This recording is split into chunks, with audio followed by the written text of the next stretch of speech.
Seberapa besar Anda mempercayai Tuhan untuk membimbing Anda dalam keputusan sehari-hari Anda?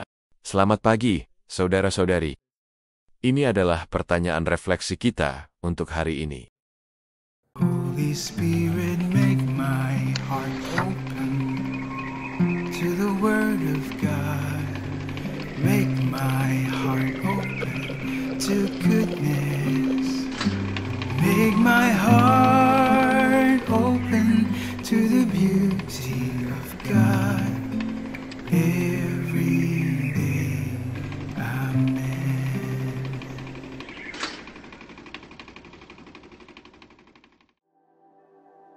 Apakah malaikat itu nyata? Ya, karena Tuhan sendiri yang mengatakan demikian. Yesus bersabda tentang anak-anak. Malaikat-malaikat mereka di surga selalu memandang wajah Bapa-Ku di surga.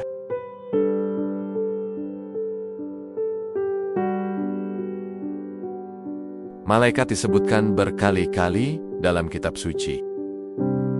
Dialah malaikat Gabriel yang memberitakan kepada Maria tentang kehamilannya. Seorang malaikat juga menampakkan diri kepada Yusuf dalam mimpi, mengatakan kepadanya untuk tidak takut mengambil Maria sebagai istrinya. Seorang malaikatlah yang memberitakan kelahiran Yesus kepada para gembala dan masih banyak lagi peristiwa lainnya. Malaikat adalah makhluk spiritual yang melaksanakan keadilan Tuhan. Mereka senantiasa memuji dan menyembah Tuhan di surga, serta turut melaksanakan karya keselamatan. Karena penglihatan saya yang kurang sempurna, saya kira tanah yang saya pijak itu rata. Namun ketika saya melangkah, kaki saya tergelincir, membuat saya jatuh ke belakang. Saya tidak punya pegangan. Di samping saya hanya ada dinding yang halus. Saya bahkan tidak bisa mencakarnya dengan kuku saya. Saya tidak bisa mengerti bagaimana ujung jari saya menahan seluruh berat tubuh saya yang besar, mencegah tulang belakang saya patah. Saya tidak bisa memikirkan siapapun yang menolong saya, selain malaikat pelindungku.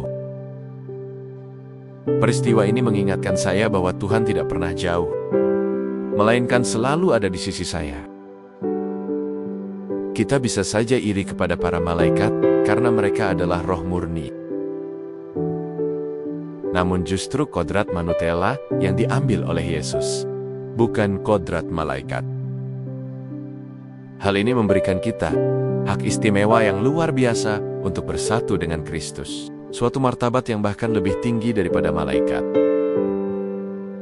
Ia mengambil daging kita dan ikut merasakan perjuangan kita.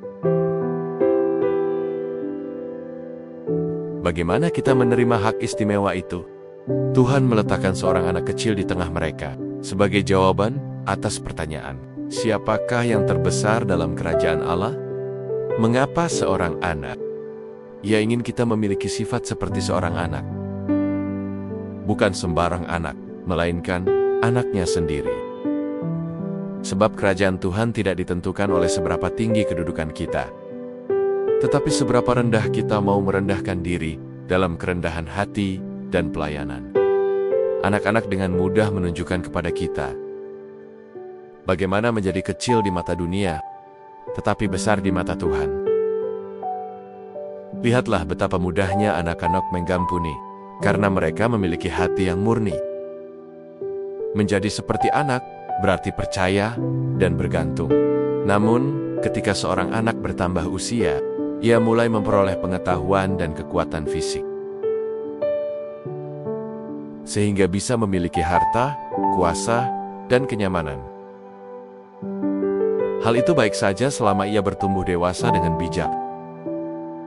Tetapi ketika seseorang kehilangan kendali atas emosinya dan haus akan perhatian bagi dirinya sendiri, ia bisa saja merendahkan, bahkan menindas orang lain. Roh kekanak-kanakan telah merosot menjadi sifat kekanak-kanakan yang egois. Kita bertumbuh seiring bertambahnya usia. Bukan hanya soal memperoleh pengetahuan, melainkan bertindak dengan bijaksana. Bukan hanya soal memperoleh kekuatan, melainkan mampu bertahan di tengah badai kehidupan. Menjadi seperti anak berarti hidup damai bersama Tuhan di sisi kita. Tetap rendah hati di tengah keberhasilan hidup, namun tetap berada di sisi Bapa. Bukan hanya takut melanggar aturan, melainkan takut kehilangan kasih Tuhan. Barang siapa menerima seorang anak ini, ia menerima aku, sabda Tuhan. Marilah kita menghormati para malaikat dan memohon perlindungan mereka. Namun jangan lupa pula panggilan kita sendiri, untuk hidup sebagai anak-anak Tuhan yang sejati, berjalan dalam kekudusan. Kita mungkin manusia yang masih berjuang untuk hidup kudus. Tetapi Tuhan memandang usaha kita dengan kasih sayang. Sebab Ia telah menetapkan kita untuk bersamanya dalam kerajaan-Nya. Ia menantikan kedatangan kita. Hingga kelak kita pun bersatu dengan para malaikat memuji Dia. Marilah kita menjadi seperti anak kecil, bahkan saat ini juga. Marilah kita berdoa. Dalam nama Bapa dan Putra dan Roh Kudus. Amin. Tuhan, saya selalu merasa sangat bahagia setiap kali saya mendapatkan prioritas dan pengakuan. Padahal saya belum melakukan banyak hal bagi kerajaan-Mu. Sekarang saya menyerahkan diri saya pada jalan-Mu, untuk melihat arti sejati dari kebesaran melalui mata-Mu, keindahan kerendahan hati dan kebebasan untuk mempercayai-Mu. Engkau sendiri menyembunyikan kebesaran-Mu ketika datang ke dunia. Bantu saya agar mampu mengikuti, mempercayai, dan bergantung padamu. Sebab tanpa Engkau, saya bukanlah apa-apa. Amin. Dalam nama Bapa dan Putra dan Roh Kudus. Amin.